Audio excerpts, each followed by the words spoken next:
Hi, it's Nicole Brandon with Ready to Look Younger, and I'm so excited for today's show. When I first decided to come on to Ready to Look Younger, what excited me the most was the open doorways and pathways to the infinite possibilities of joy, happiness, pleasure, rolling back the hand of time, and really, it's about absolutely everything in every way you can make your dreams come true.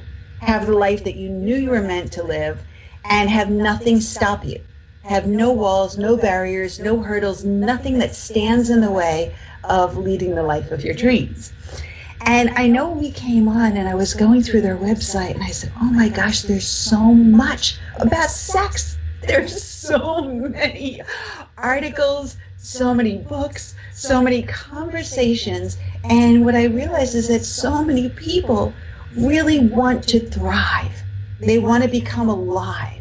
They don't want any second or any minute or any day where they are stopped from really being in this body to the fullest and the richest way and loving the way that they know how they want to love. And so today I'm bringing on my favorite expert and my favorite guest. And we're talking with Rachel Kenley today, and Rachel will be with us on a journey. We're going to bring her back over and over and over again. So your questions that you have, you can email to us, you can ask, and we'll make sure that we come back on and cover these for you, because I really, in my heart of hearts, want to be able to give you the avenues, the ways, the secrets, the keys, the tools, the know-how to living and loving and lusting and passion and joy and pleasure and bliss and all of those things that you desire in your life. So, Rachel, welcome to the show. Thank you, Nicole. It's wonderful to be here. Oh, I always love talking to you. I mean, always love talking to you. Every minute that I have an opportunity to do it, we do have fun together, which is, it's such an important thing to know that there are people in your life you always have fun with. Even when you're talking about the tough stuff, there's something about it that's still fun. Absolutely. I love that. I feel the same way. So I'm working with this new company, Ready to Look Younger, and it's everything. It's absolutely ways to be able to live a happy and healthy life. Ways to be able to explore the adventure, the passion, the lust, the desire, ways to unleash and have the kind of life that you meant to live. And I was looking through their website, and so much of it is about sex. And so what do you think it is about sex that we say, do you have to be a certain age to say I'm at my prime? Is it really when you're 21 that you're the buckaroo or the stud, or when you're 30 is there? Okay, because you hear all these comments or fallacies or things, and I mean, for me, I feel like I'm more in my body now than I've ever been before. And can you give us some advice or thoughts on that? Well, I think actually the phrase you just used was really important, that you're more in your body now. I think one of the reasons that sex can get better as we get older is because there's an acceptance and a sort of love, a different love of this body that we get to live in. I definitely have a different acceptance of the fact that, this is as young as I'm ever going to be again. And this is the body that I get to experience today with. And I want to be in my body. When women are in their bodies, I mean, it's so, so powerful. And I think when we're younger, we're not quite as able to do that. Most women younger can't do it. There's thoughts and worries and concerns that take us away from there. And the more you can be in your body, the more you can accept its beauty, what it's been through, what it's taken you through, the more you can celebrate it and enjoy it in all of its ways. From caring for it the way you eat to caring for it by how you sleep and take those long hot baths. And yes, around pleasure and sex, of course, that is a way that we embody ourselves. It is a way we take care of ourselves. It's a way that we stay in the moment in a world that's, got us making lists and I've got to get here and I've got to do this and I've got to look like that. I do not look like any model or picture on the internet, and to be able to stop and say, you know what, or magazines or books, you know what, if I didn't have any of that input would I love how I look? Would I love how I feel? Would I love how I respond? And the answer is yes. And it's helped me to start ignoring and turning that off, that when I hear it, I don't take it in and I don't absorb it into my body and use it as a negative way against my body. This is the way that my body looks today. It is very healthy. As a matter of fact, I am very, very fortunate. I don't have high blood pressure. I don't have, back problems. I don't have joint problems. I need to celebrate that, and everybody does. All the things that you love, all the things that work, all the things it's taken you through. It can just get better. There's no reason to, if anybody says they don't, they're trying to sell you something that, don't buy it. Embody you, because that's where the power is. I love that. And I have a question, energy. I find that when people are not sexually active or are not intimate or are not in relationships, even with their family, with their friends, with their colleagues, when they're loners or when they're separated, that there's a drop in the energetic field. There's a heaviness, there's a sorrowfulness, there's a weight, there's a sadness, there's almost like a forlorn pain. And yet when you see someone who's in love, it just like they're like jumping off the ceilings, and you can't hold people down, and their face changes and their eyes glisten. So what is it about love or romance that gives us that effervescence or that energy that you don't get from anything else? What is it that, and it's true, because if you could get it from something else, they would have bottled it by now. And packaged it and made it into a little pill or something. And I think some of the things we use are trying to get us to that feeling. What is it about love? I think, you talked about the things that get in our way. The thing, about releasing that and being freer and being more open. And I think that when we're in love, for whatever reason, we choose in those moments to be more vulnerable to all the emotions that exist out there. I heard something recently from Brene Brown, who said that, every intense emotion has sharp edges. Even joy can make somebody feel vulnerable. And yet when you're in love, whether it's with yourself, your life, your children, your partner, your job, you're willing to live at that thorny edge. You're willing to be open to all of the experiences. You're not numbing something out. You're not holding anything back. There's something about love that just lets us be who we are, really. And I think what gets really sad is that when the love goes away, if the person goes away or the job goes away, we think we have to give up how we felt about ourselves, how we felt about the world. And you don't. We think that the love was an accident, or it was a facade, a trick, that once it's gone, or, that the truth is we're unattractive, unlovable, need to, be alone, as you said, that closed off feeling. And the truth is that love is there to tap into. I think it's there to tap into all the time. I think it's something I work with. I try to do in my life. I try to look at in my relationships, and I definitely try to do it when I write, because if I write characters where it just seems like the only love is between the two of them and not something deeper for the individuals, then the reader's going to get the sensation that once, the book closes or the story ends, there may not be enough to sustain. And I think love is sustainable. I really do. That's brilliant. Okay, I have a question about your books. I mean, I'm such a fan. You know that. I'm like at the front of the fan line. And I love the books on romance, and I love everything, the way that your mind works and the way the mind thinks. One of my questions is heroes. Mm-hmm. So is there an age range for a hero? Is there an age range? Age range for a hero. There doesn't have to be. There tends to be.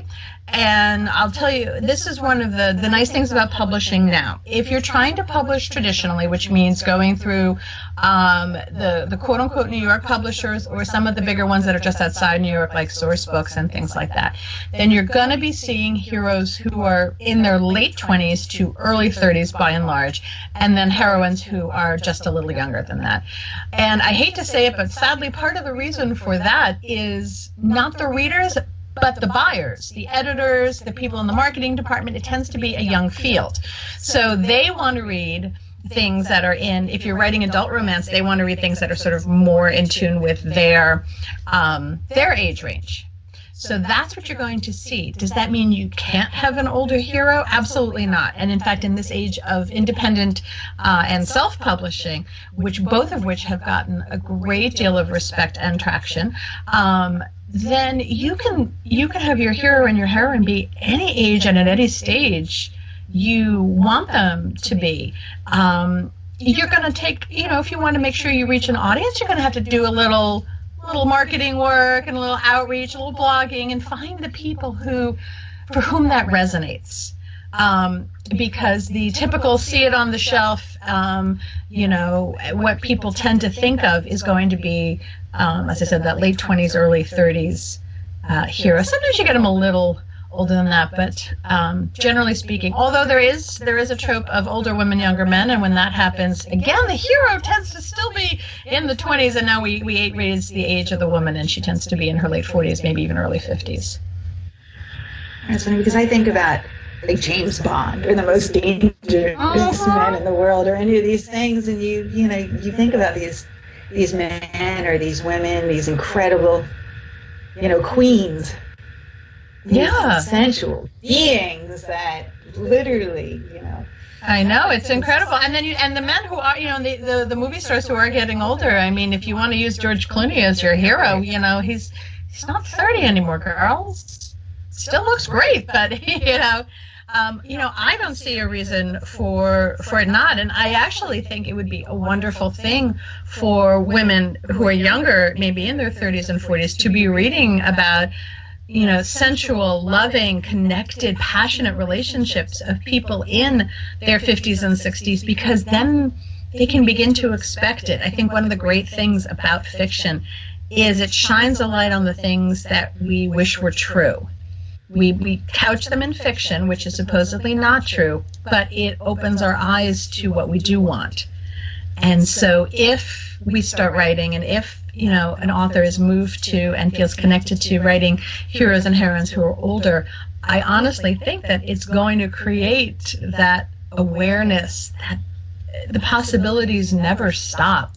Finding love. I just had a friend who's a few years older than I am who just got engaged, and I mean, she's as giddy as an 18-year-old. Actually, she's probably giddier than an 18-year-old, because 18-year-olds wouldn't appreciate how incredible it is. And a 19-year-old or a 21-year-old man would not have done the proposal as beautifully as her fiancé managed. So there's no reason to think that, you've hit a peak and now it's downhill. I mean, why? Why? Says who? And why should it be? It doesn't. There's no reason to buy into that belief. This is so brilliant. And I want to go back in time a little bit, because there are new people that are watching us right now that are being introduced to you and your work, even though I've been, literally, flying on your kite for years through all of my sets and programs. And I just love the way that you connect to love. But for those that are new, I want to go back to your girlhood. Mm-hmm. And when you were 6 and 7 and 8, and was there always this thing in you that believed in love, this starry-eyed romantic in you? Is there always something I believed in love? I'm trying to think of 6 or 7, something like first or second grade. I think there was. I mean, I can remember, a boy in my first grade class who would bring me flowers from his mom's garden. And I definitely grew up with a lot of love around me. I was very fortunate. My parents were high school sweethearts. In fact, they just celebrated the 61st anniversary of their first date. Oh, that's so wonderful. My parents' 54th anniversary was Tuesday, so yeah. Yeah, That's so great. So I think in general, I was a pretty hopeful child. Obviously, I got hit with those cantankerous teenage years that we all seem to charmingly get, and started taking in the belief system that was external to me as opposed to the one that came from within me, which knew I was amazing and glittery and exciting and strange and wonderful and never doubted. So I think I've always been one for the fairy tales and the happy endings. So I think there's probably always been a place for romance in my life in some way, shape, or form. When you write, Mm-hmm. do you feel brave? Do you feel courageous to talk about love and to talk about sex and to take even classic fairy tales and take them to the edge and give your own twist? And it's funny you should say that. It's funny. You don't sit down at the computer and think I'm being brave. I'm being brave. Actually, you tend to think, oh my God, I'm a hack, and what am I supposed to put on this page? But that comes up more often than I'd like. But yes, I think there is a place. Especially, I recently had something that had a less than great review, and I put it out there. I'm like, this one stung, guys. This hurt. And I got all this great feedback on being brave. There's some people who don't put things out there. It actually was a nonfiction piece, not one so much about love and romance. But there are times when I thought, you can... romance novels are never going to make headlines, with the occasional exception of things like, when 50 Shades of Grey suddenly took over the publishing industry. Headlines are always, if it bleeds, it leads. If it's negative, if it's horrific, if it's frightening. And there's a part of me that sometimes thinks, well, this is just silly. I'm just writing these little romances. And then I stop and think, no, actually the opposite is true. That if all this negativity is what's going out there, and that's not what I believe in, and not what I want to dwell on, and not what I want to surround myself with, then I'm putting out there something that helps to change that. It's my little drop in the pond of hope and possibility and, personal understanding and growth. And yes, love is part of that, and romance is part of that. And finding the relationship in which you can be your best, most authentic self, in the midst of all of the craziness. To be willing to take a stand and say, romance is important, fiction is important, sports is important, having doing the things we love and not hiding, given all the reasons they could give us to hide, is important, is worthwhile, and yes, is brave. It's brave to do the things that are authentic and right for you. I have two sons, and my older son is finishing his junior year of high school, and we homeschool, and he has said for a while that college is not what he wants right now. And needless to say, most of my family is horrified by this concept. You're supposed to go to college, you do this, and you go to college. And I got defensive, and I then tried to explain, and I tried to say, well, maybe he'll do this.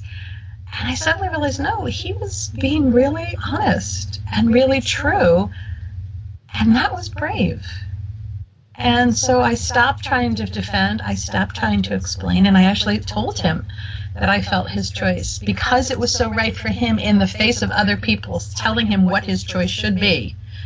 I thought that was brilliantly brave, and I found myself feeling very inspired by him because of that, when you choose what's right for you, no matter how much noise is around you, it's brave. You're such a good mom. You really are such a good person. Time will tell. I hope so.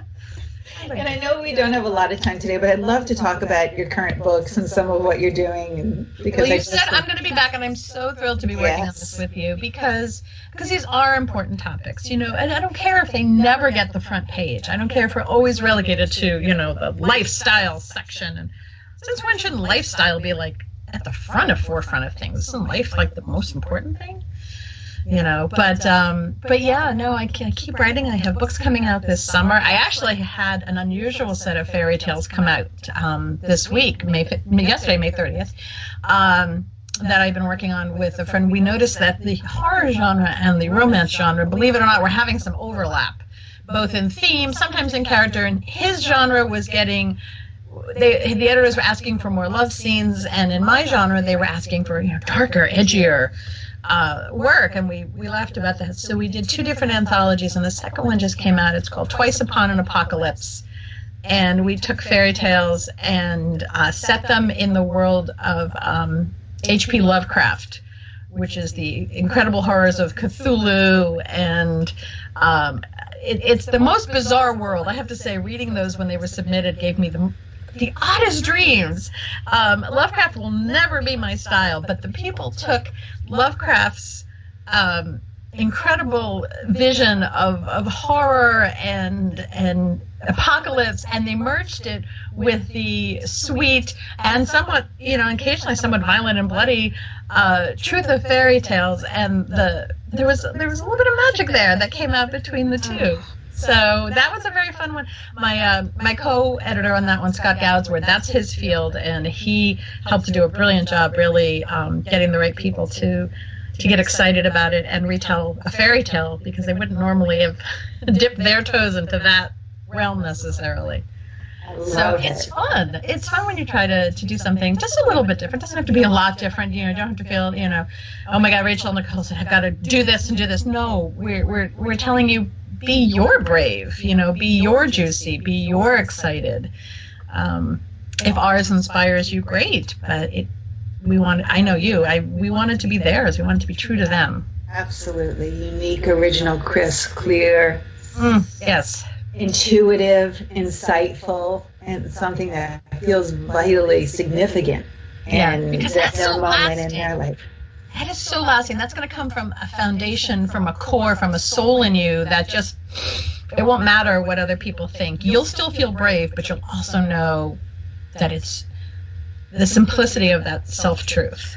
Absolutely. I recently had posted an article, I don't know if you had an opportunity to see it, where I posted my feet, a picture of my feet. And I won another award for the Martial Arts Hall of Fame. I'm inducted into the Martial Arts Hall of Fame. Thank you. And they offered master classes to the masters. And I went and I took this incredible group of classes. But the first class was a sword class, a weapons class by Dana Abbott, and on and on. And when I looked down, because we had to look down to bow, and when I looked down, my little red toes were shimmering on the carpet. And all of the other feet in the room were these male, muscular feet, and there were my little toes. And I realized I was the only woman in the class.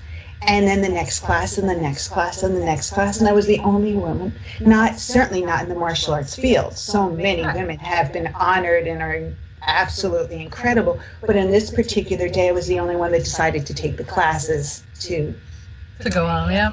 And I realized that for 12 years I was in a stunt class, and I was the only woman in my stunt class. Or when I took surfing, I was with all these 15-year-old boys, and I was surfing, and I was the only girl in the class. Or that I raced sailboats and all my competitions. And certainly now fields where women have not been in these fields, but when I was there, I was the only woman in my stunt class, or I was the only one in my surf class, or I was the only woman in the weapons class in the martial arts. And at the end of the day, when I went back to my hotel room to get ready for the evening, I was so proud of me for following my heart. Yeah. And just for doing what my body loves to do, and challenging things and stepping into things that make me happy. And I was, even if there wasn't anybody else around, I was proud of me. And so if everybody can do that for themselves, whatever that thing is that makes you proud of yourself. Yeah, and there's no reason to think you can't start that now. You can't discover it now. If your heart's desire, you asked me to go back to when I was 6 or 7, and some people might think, well, that's ridiculous. But, to me, our heart's desire is something we've known, it's like Dorothy, we've known all along.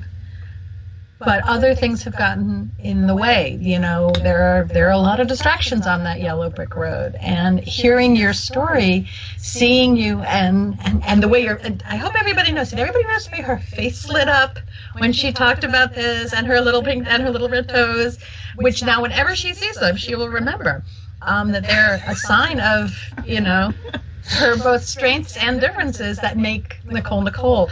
You know, when you know it, you can, excuse me, allergy season here in New England. Yes. You can pursue it in a way that's right and true for you, and you don't even notice, as you said, that you were the only woman or girl in the class, depending on your age. You know, you were just a member of the class. It wasn't about gender. It was about you being where you wanted to be, and that's what we want. Absolutely. And if you go to lovetofeelyounger.com, you can go to the website and learn more about Rachel and her work, and links to her beautiful new books, which I'm very excited to share with everybody. And I know we only have a couple minutes to wrap up. Is there any advice you would give to people on love, sex, passion, living the life of their dreams? Oh, sure. Let's condense that into 30 seconds. Well, I mean, we're talking about rolling back the hand of time. So I think for today, for a first step, yes. I would ask you to give yourself a moment to listen to yourself. And I'm not telling you to sit and meditate or do things that, you know, this will work for you, you know, because it might not. Whatever is your favorite way to have some quiet, whether that's in a bath, whether that's reading, whether that's in your car when you drive, because that is some of my favorite, oh my God, nobody can reach me time. And I even have an excuse not to pick up my phone. I'm driving. I shouldn't pick up my phone. Ask yourself, what do I really desire? And at first, and I guess as you're going to get some of the surface quickie answers, you know, chocolate, you know, potato chips, you know, 3 months sleep, you know, 3 months of sleep. But if you keep asking yourself that, start listening for the answers and don't judge them. You might be really surprised when you hear, you know, I want to sing, or I want to be on the stage, or I want to learn how to, you know, fight with a sword. I want to learn how to make chainmail. I want to, you know, be. Nicole's like, oh, I haven't tried that one yet. I can learn to make chainmail. You know, be open to what answers come, and then you can be open and come back to, and we'll talk more. You can be open to following forward on what that answer is. Listening to yourself. If we could all listen to our hearts. Yeah. I remember that one of my favorite stories of all time is The Secret Garden. Mm-hmm. Beautiful. And I love there's a line in there where she says, I need a place where I can be, my heart be still, and it will mind me. And it will mind me. Mind me. I need a place to go where I'm lost, because there I'll find me. And I love the idea of your heart minding you, and a place that you can go to hear your thoughts, or to hear your desires, or to find your secret passion and love. And so what you're sharing is really that, to say this place within yourself, this well within yourself, where the gusher is really... It will become one. Once you start giving it the focus that it deserves and has kind of wanted, and it's going to feel scary. And that's okay, and that's what we'll be here for. Nicole will certainly be here for that, you know, for those moments. Email us and talk with us, because, you know, it's your place, as you said, it's your mind, but sometimes you could use a little hand-holding to get there. Absolutely. And feel free, go to lovetofeelyounger.com, write to Rachel, write to myself, ask us questions, we'll come back on, we'll answer anything that you have. I mean, there isn't any subject either of us won't talk about. No, we're really good to go as far as we stand on the cliff. My kids would like me to talk about a few less subjects, so yeah, ask away. But I love that. And I think that, you know, my greatest heart's desire would be for everybody that's watching us and everybody that reads your book and finds your work, and that possibility of love and that knowingness that it's real that it exists, that it can be attained, and those kind of connections, and that fairy tales aren't just fairy tales, that everyday dreams come true. Yeah, there's magic wherever you want it to be. And I would implore people to think about what it looks like when you've seen somebody who's fallen in love.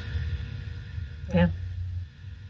Without words, without somebody telling you anything, you know they're in love by their energy, by the glee, by the blissfulness, by the euphoria, by just that elation. And if we can encapsulate that within ourselves and lead our days in love with life, in love with our jobs, in love with opportunities, in love with everything that's before us, like you're saying, you're never going to be as young as you are today in this body. And so love being in this body. Absolutely feel blessed, feel grateful for your health, for your happiness, for those around you.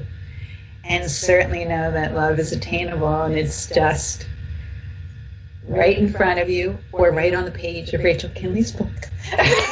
Well, I think that's the gift of fiction. Sometimes you said you found it in The Secret Garden. There'll be a phrase, there'll be a passage, there'll be a character that you realize mirrors something really special to you.